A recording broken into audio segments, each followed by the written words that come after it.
Hi guys, my name is Dominiquenash. I am a content creator, entrepreneur, wife, mom, dog mom. Enough of that. We came here to talk about me being nominated as your favorite chef on Tastemates website for favorite chef by Chef Carla Hall. But before we talk about all of that, I gotta get dinner ready. So today I decided that we're gonna make a classic in the Nash house. Yep, and welcome to the Nash house. We're gonna make lobster and shrimp rigatoni smothered in vodka sauce. Let's get to it. Ooh, good job.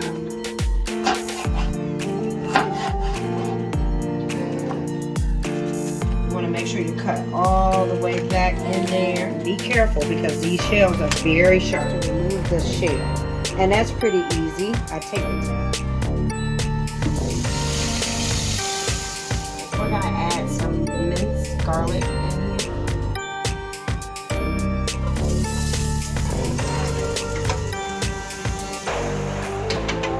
Here's some vodka sauce by Rigatoni.